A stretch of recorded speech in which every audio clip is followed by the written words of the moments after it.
उदालगुरि उलुबारियाव मानसि माहारिनि लाजिनांथाव आरो मुगैथाव जाथाय।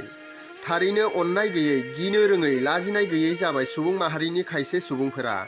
उदालगुरि जिल्लानि उलुबारि दालांनि गाहायाव सासे जोनोम जागोदान गथ' गोरलैनि गोथै देहा बोखांनो हादों।